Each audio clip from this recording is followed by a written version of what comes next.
안녕하세요, 투데이입니다. 오늘부터 몇 년 전에 연재했었던 육친론을 리뉴얼하는 영상을 제작해 보려고 합니다. 많은 관심 부탁드립니다. 자, 우리가 육친론을 공부하기에 앞서서 알아둬야 할 것이 있습니다. 바로 오행의 생극재화에 대한 내용입니다.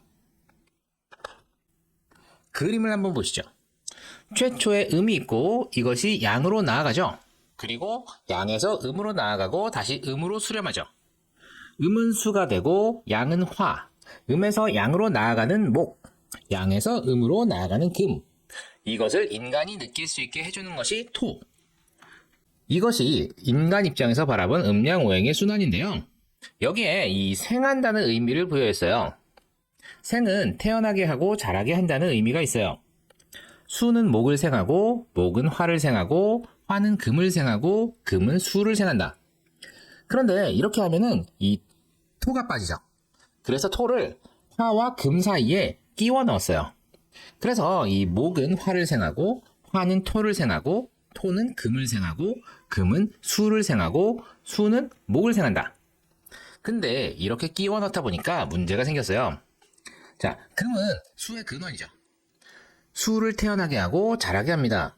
자, 수는 양으로 나아가기 위해 목을 태어나게 하고 자라게 합니다. 근데 화는 토를 태어나게 하는 게 아니죠. 토는 지구예요.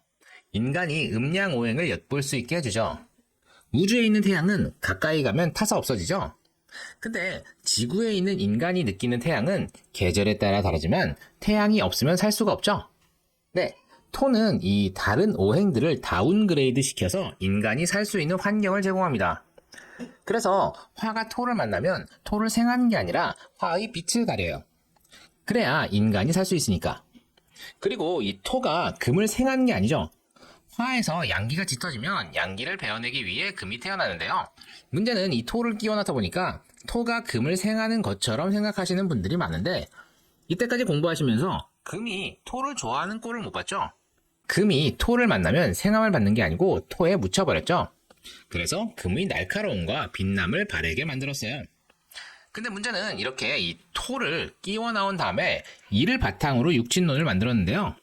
그래서 일단 이 상태로 육친론을 공부하고 사주의 공부가 깊어지면 이러한 오류를 수정하도록 해요. 자, 일단 우리는 토를 끼워 넣고 생까지 배웠죠. 생은 태어나고 자라게 한다는 의미가 있는데 이제 화랑 토와 금의 관계는 좀 다르다. 토는 화의 빛을 가리고 금을 덮어 다운그레이드 시킨다. 네, 이렇게 이해하시고요. 네, 생극 재화 중에서 생을 배웠으니까 이제 극을 배워보죠. 목은 토를 극하고, 화는 금을 극하고, 토는 수를 극하고, 금은 목을 극하고, 수는 화를 극한다. 자, 극한다는 것은 죽인다는 뜻이 아니고 억제하여 제어한다는 의미가 있어요. 근데 화는 금을 극한다기보다는 태어나게 하고 금을 재련해주죠. 이 느낌을 추가해서 극을 바라봅시다. 자, 그러면 여기에 육친론을 도입해보죠. 육친이란 6종류의 혈육을 의미해요. 예를 들어서 이제 내가 목일간이다. 그러면 사주에 일간 말고 목이 있으면 나와 같은 오행이죠. 네, 이를 비라고 부르고요. 비는 나와 같은 것. 그러니까 뭐 형제, 자매, 친구, 동료 등을 의미합니다. 자, 목은 화를 생하죠? 내가 목일간인데 사주에 화가 있으면 이를 식이라고 합니다. 식은 내가 태어나게 하고 자라게 하는 것이므로 부하 직원, 후배, 여자의 경우 자식을 뜻합니다. 목은 토를 극하죠. 토는 내가 극하는 것이고 재라고 합니다. 재는 아버지를 뜻하는데요. 왜 내가 뜻하는 게 아버지야? 그러시는데 가장은 자식이 태어나면 가정에 속박돼요. 돈을 벌어서 자식들을 부양해야 돼요.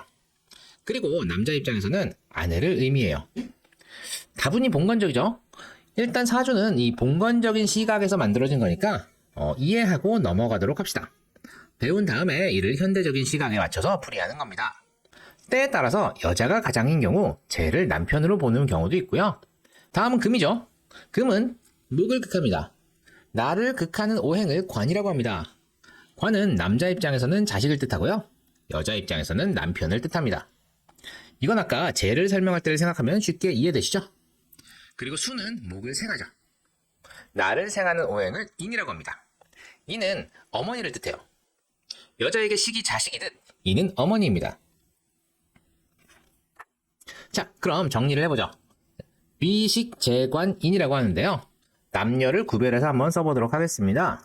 남자 입장에서 B는 형제자매, 친구, 동료, 식은 부하 직원이나 후배, 재는 아버지나 아내, 관은 자식, 이는 어머니. 자, 여자 입장에서 B는 형제자매, 친구, 동료, 식은 부하 직원이나 후배, 그리고 자식, 재는 아버지, 관은 남편, 이는 어머니. 이렇게 됩니다. 아니, 그럼 이 할아버지, 할머니는 어디 있죠? 네, 여기 있습니다. 할머니는 아버지의 어머니죠. 재를 생합니다. 그래서 할머니는 식이 됩니다. 할아버지는 재의 재죠. 내가 극하는 게 재인데 제가 극하는 건 인이 되죠. 그래서 할아버지가 인이 됩니다. 자, 이런 식으로 응용을 해서 뭐 시어머니, 시아버지, 장인, 장모님은 여러분들이 한번 찾아보세요. 그래서 이 내가 목일 간일 때 목이 비, 화가 식, 토가 재, 금이 관, 수가 인이 되었죠. 그러면 이 내가 화일 간이면 어떻게 될까요? 화가 비, 토가 식, 금이 재, 수가 관, 목이 인이 됩니다. 내가 토일 간이면 토가 비, 금이 식, 수가 재, 목이 관, 화가 인이 됩니다.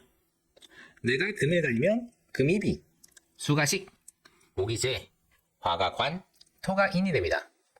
수일 간이면 수가 비, 목이 식, 화가 재, 토가 관, 금이 인이 됩니다. 이해되시나요? 이건 몇 번 돌려보셔야 돼요. 돌리다 보면 자연스럽게 이해하실 수 있습니다. 그러면 이 비식재관인의 사회적 의미도 알아볼까요? 자, B는 나와 같죠? 주로 경쟁자를 의미해요. 나와 같이 학교 다니고 입시 경쟁하고 취업 경쟁하고 이성을 두고 다툽니다. 근데 그룹을 짜서 서로 도우며 나아가기도 하죠. B는 경쟁자이자 동료를 의미합니다. 그리고 경쟁력이나 추진력을 의미하기도 해요. 식은 이 내가 생하는 거죠. 내가 만들어내는 것. 그래서 재주를 뜻합니다. 그리고 이 식이 밥식자예요. 밥 벌어먹기 위한 수단을 의미하기도 합니다. 재는 내가 극하죠. 내가 극해서 소유하는 것을 의미해요. 자본주의 사회에서 가장 중요한 돈을 의미합니다. 그리고 유가증권과 같은 이 유동자금을 의미해요. 관은 나를 극하죠. 내가 말을 들어야 하는 대상이에요. 직장을 의미하고요. 직장에서 나의 생사 여탈권을 쥔 사람을 의미합니다. 이는 나를 생하는 성분이죠. 사회적으로 나를 생하는 것은 뭐가 있죠? 네, 학벌이나 자격증을 의미해요. 이런 게 좋을수록 더 좋은 위치에 오르게 되겠죠? 그리고 내가 믿을 수 있는 의지가 되는 사람을 뜻합니다. 주로 나보다 나이가 많겠죠? 그리고 이제 집이나 부동산을 의미하는데요. 내가 좋은 집에 살면 그만큼 편안하고 집값이 비싸면 더 마음이 놓이겠죠. 오늘은 이 육친론의 생극제와 기초적인 부분을 살펴보았습니다. 도움이 되셨나요? 도움이 되셨다면 구독과 좋아요, 알림 설정 꼭 부탁드립니다. 앞으로 이 육친론에 대한 심화적인 부분을 더 다뤄드릴 테니까요. 앞으로 많은 관심 부탁드립니다. 그럼 이만 마치도록 하겠습니다. 감사합니다.